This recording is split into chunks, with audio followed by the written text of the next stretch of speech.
Magandang araw sa inyong mga tiyong. Ngayon po ay maglilinis po tayo ng CVT panggilid ng ating Honda Beat. 11,724 na ang tinakbo ng ating motor kaya kailangan ng linisin mga tiyong. Ang motor na ito mga tiyong ay nabili ko noong November 2022, ngayon ay September 28, 2023 na.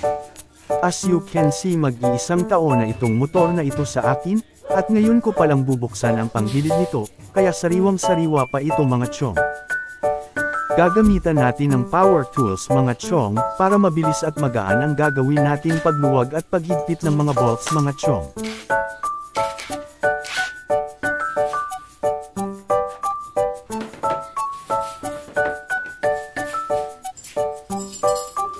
Number 39 na special tool ang gagamitin natin pang baklas ng clutch ng motor natin mga tiyong. Ngayon ay uunahin ko muna baklasin ang air filter mga tiyong.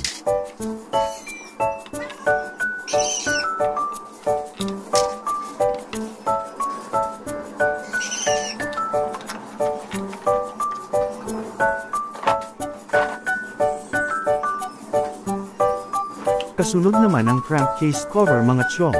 Gamitan lang muna natin ng mano-mano pagbaklas mga tiyong, dahil malambot lang naman at maliliit lang ang mga tornilyo mga tiyong.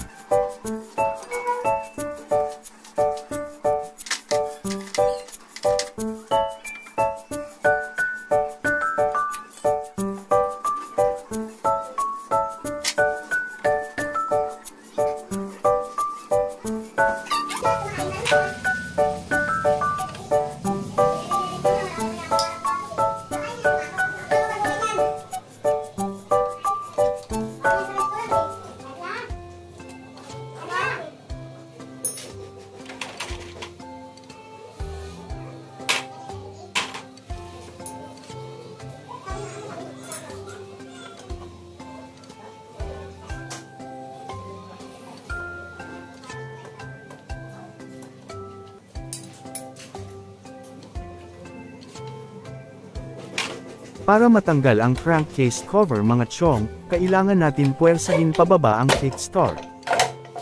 O ayan tanggal na ang cover mga tiyong.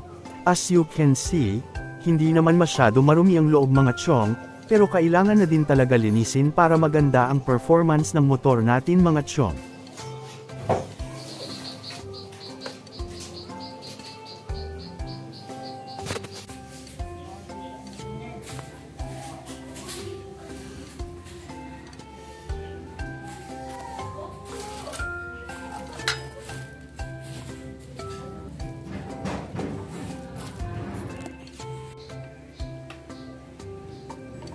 Unahin natin tanggalin ang drive face mga tiyong. Gamitan natin ng power tool at 22 na socket mga tiyong.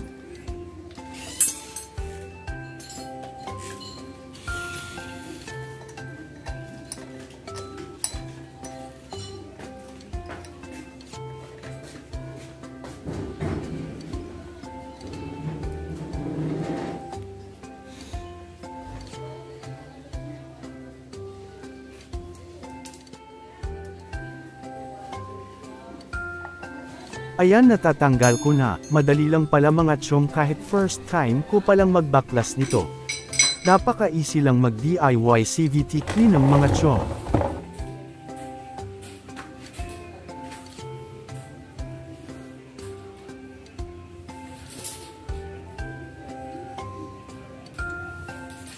Maluwag na din pala ang slide piece niya mga tiyong, kaya kailangan ko ng palitan ito para gumanda ang takbo ng motor natin mga tiyong. Pero ang mga bola niya ay pwede pang ibalik mga tiyong, kahit hindi na muna palitan ay ayos lang mga tiyong, lilinisin ko na lang muna.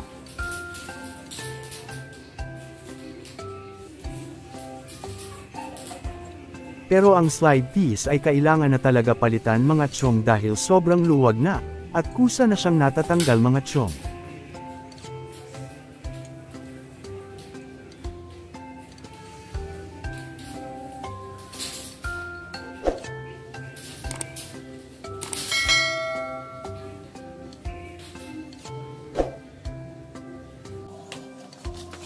Unahin nating linisin ang drive face mga tiyong.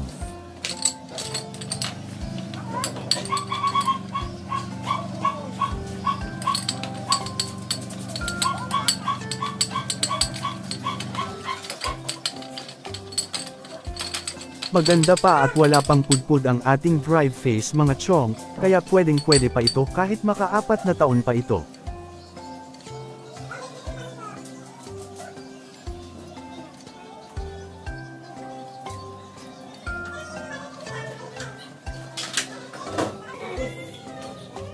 Ayan, bagong-bago na ulit ang itsura niya mga chong.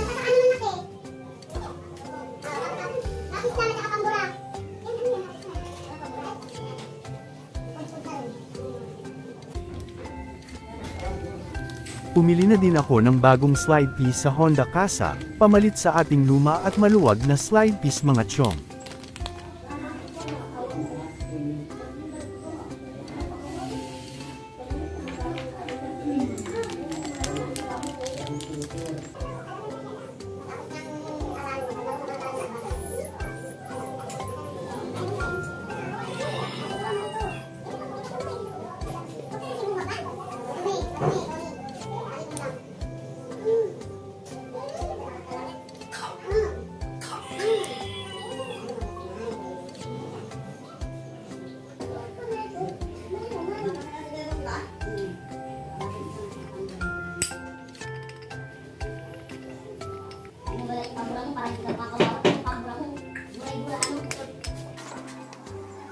At ngayon naman ay lilinisin ko na ang crankcase cover mga chong.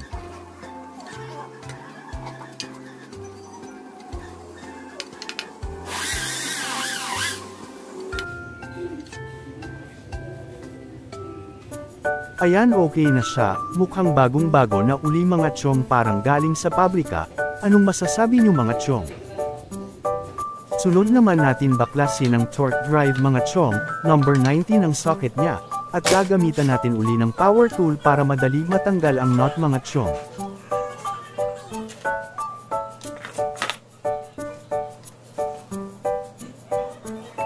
Ayan, mukhang madumi at puro alikabok ang takip ng clutch, dahil siguro napupudpud ang clutch mga chong. Napaka-basic lang pala mag-backlash nito mga chong, first time ko palang ito baklasin. At ang belt niya, ay pwede pa, wala pang mga lamat o biak mga chong. Kaya ibabalik ko na lang ito uli mga chong.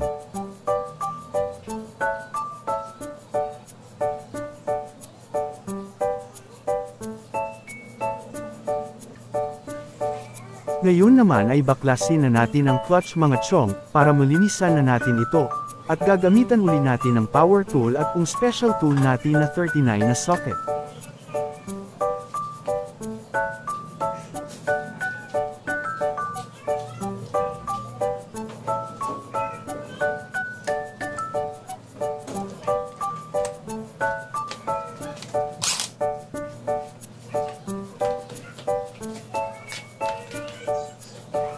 Kailangan din gamitan ng ipinagbabawal na teknik mga chong, para hindi pumitik dahil meron itong spring sa loob mga chong.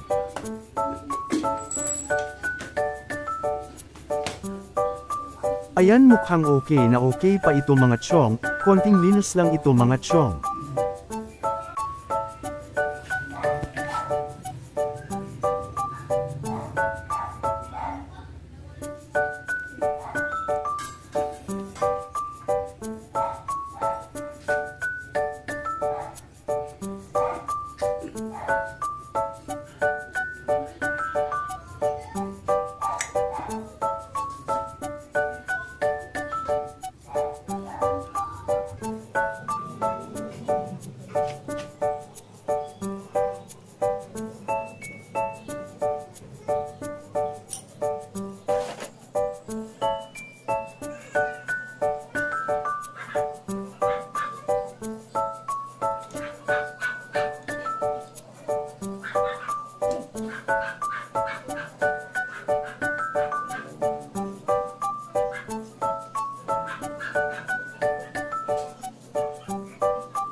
pagkain? Oo, di ba? Nilulog ito.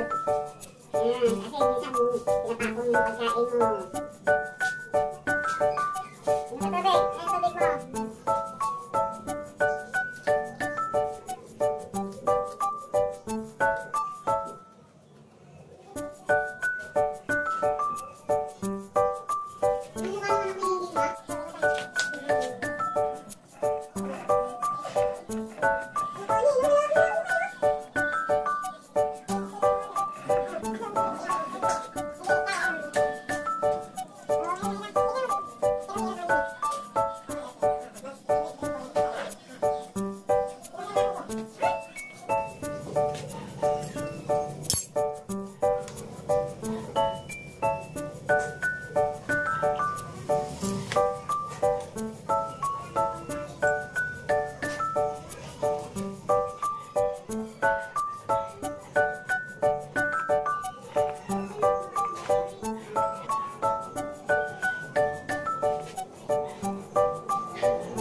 Mukhang okay na ang paglilinas natin mga chong. Baka pwede naman po makahingi ng like at subscribe mga chong para sa aking munting channel mga chong. Maraming salamat po.